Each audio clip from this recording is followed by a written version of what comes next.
முன்னெல்லாம் நம்ம கிரிக்கெட் விளையாடும்போது ஸ்டெம்ப் நட்டு ஒய்டுக்காக 2 கோடை கிழிச்சு கிரிக்கெட் விளையாடுவோம். ஆனால் இப்போ இந்தியா வர்சஸ் ஆஸ்திரேலியா மேட்ச்சில் நீங்கள் பார்த்தீங்க அப்படின்னா பாக்ஸுக்குள்ளே இப்போ 2 கோடு கிழிச்சிருக்காங்க. டிஎன்பிஎல் பார்த்தவங்களுக்கு இந்த 2 லைன் எதுக்கு அப்படிங்கிறது உங்களுக்கு புரியும். இந்த வீடியோ பார்க்கறது மூலமாக நியூ வைட் லைன் கைட்லைன்ஸ் பற்றி நான் உங்களுக்கு எக்ஸ்பிளைன் பண்ண போகிறேன். முக்கியமாக இந்த ரூல் அப்படிங்கிறது வந்து பேட்டர்களுக்கு சாதகமாக இருக்குமா, பவுலர்களுக்கு சாதகமா அப்படிங்கிறத பற்றி இதில் நான் சொல்ல போகிறேன். முதல்ல வந்து பார்த்தீங்க அப்படின்னா இந்த மிடில் ஸ்டெம்ப்லேருந்து கரெக்டாக ஒரு அடிக்கு வந்து பார்த்தீங்க அப்படின்னா லெக் சைடில் இந்த லைன் வந்து ரைட் ஹேண்ட் இருக்கும், அப்புறம் லெஃப்ட் ஹேண்டருக்கும் வந்து பார்த்தீங்க அப்படின்னா இந்த நியூ வைட் லைன் வந்து போட்டிருப்பாங்க. முன்னெல்லாம் வந்து பார்த்தீங்க அப்படின்னா down the leg side ball போகுது அப்படின்னா அதை வந்து ஒய்டாக கன்சிடர் பண்ணியிருந்தாங்க.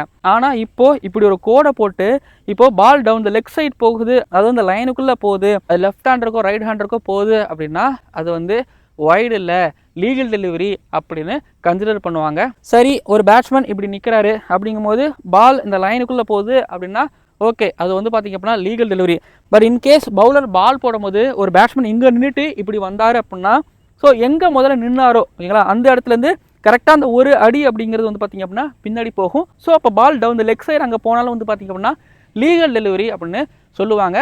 அதே போல் இன்னொன்று சொல்லிக்கிறேன், இந்த நியூ வைட் லைன் கைட்லைன்ஸில் இப்போ ஒரு பேட்ஸ்மேன் நிற்கும் போது எப்படி பால் ஹைட்டு போனால் வைடு கொடுப்பாங்களே அதே போல் டவுன் த லெக் சைட்லேயும் வந்து பார்த்தீங்கன்னா பால் ஹைட்டு போனாலும் அது வைடு கொடுப்பாங்க. பட் இந்த ரூல் வந்து டிஸ்அட்வான்டேஜ்னு வந்து பார்த்தீங்கன்னா பேட்டர்ஸுகளுக்கு தான். இந்த ரூல் யாருக்கு அட்வான்டேஜ் வந்து பார்த்தீங்க அப்படின்னா பவுலர்ஸ், குறிப்பாக நியூ பால் பவுலர்ஸ் அப்படின்னு நான் சொல்லுவேன். ஏன்னா பவர் பிளேயில் வந்து maximum left arm fast bowlers வந்து ரைட் ஹேண்டருக்கு போடும்போது ஓவர் த விக்கெட்டில் இந்த பேடுக்கு தான் நிறைய அடிப்பாங்க. அப்படி பேடுக்கு அடிக்கும் போது ஒருவேளை பால் அலசி ஒருவேளை கொஞ்சம் ஸ்விங் ஆகி இப்படி டவுன் லெக் சைடு போகுது அப்படின்னா முன்னாடி வைடு வந்துட்டு இருந்தது. ஆனால் இப்போது அது லீகல் டெலிவரியாக வருது. முன்னே தைரியமாக போடுவாங்க, இப்போது ரொம்ப தைரியமாக போடுவாங்க. அதே போல் வந்து பார்த்தீங்க அப்படின்னா இப்போது ஹார்ட் ஹிட்டர்ஸ்களுக்கு outside off stump ball maximum வந்து பார்த்தீங்கன்னா டெத் ஓவர்ஸில் போடுவாங்க. ஸோ அப்படி டெத் ஓவர்ஸில் போடும்போது இப்போ பேட்டர்ஸ் இப்படி மூவ் ஆவாங்களா, ஸோ அப்படின்னா தைரியமாக இந்த இடத்துல வந்து பார்த்தீங்க அப்படின்னா டெத் ஓவர்ஸில் போடுவாங்க. அது டவுன் லெக் சைட் போனாலும் பரவாயில்ல, அது லீகல் டெலிவரியாக தான் வரும். எப்படியோ உங்களுக்கு டெத் ஓவர்ஸில் டாட்ஸ் வரும். இப்படின்னு வந்து பார்த்தீங்க அப்படின்னா பவுலர்களுக்கு முழுக்க சாதகமான ஒரு ரூலாக new wide line guidelines rule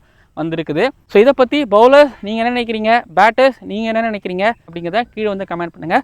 so முடிஞ்ச அளவுக்கு சிம்பிளாக இந்த ரூல் நான் எக்ஸ்பிளைன் பண்ணியிருக்கிறேன். முன்னாடியே சொன்ன மாதிரி தான் இது டிஎன்பிஎல்ல வந்துச்சு, ஆஸ்திரேலியா வர்சஸ் இந்தியா மேட்சஸில் வந்துச்சு. இதுக்கப்புறம் ஃபியூச்சரில் எல்லா கிரிக்கெட் மேட்சஸ்லையும் இதை கொண்டு வரலாம். ஏன் நீங்கள் நாளைக்கு எங்கேயாவது ஊர்களில் டோர்னமெண்ட் விளையாட போகிறீங்க அப்படின்னா அங்கேயும் இந்த நியூ வைட் லைன் கைட்லைன்ஸ் கொண்டு வந்துட்டாங்கன்னு வைங்களேன், அப்புறம் உங்களுக்கு பிரச்சனை ஆயிரும். ஐயோ இதுக்கு நான் பிளான் பண்ணிட்டு வரலையே அப்படின்னு உங்களால் சொல்ல முடியாது.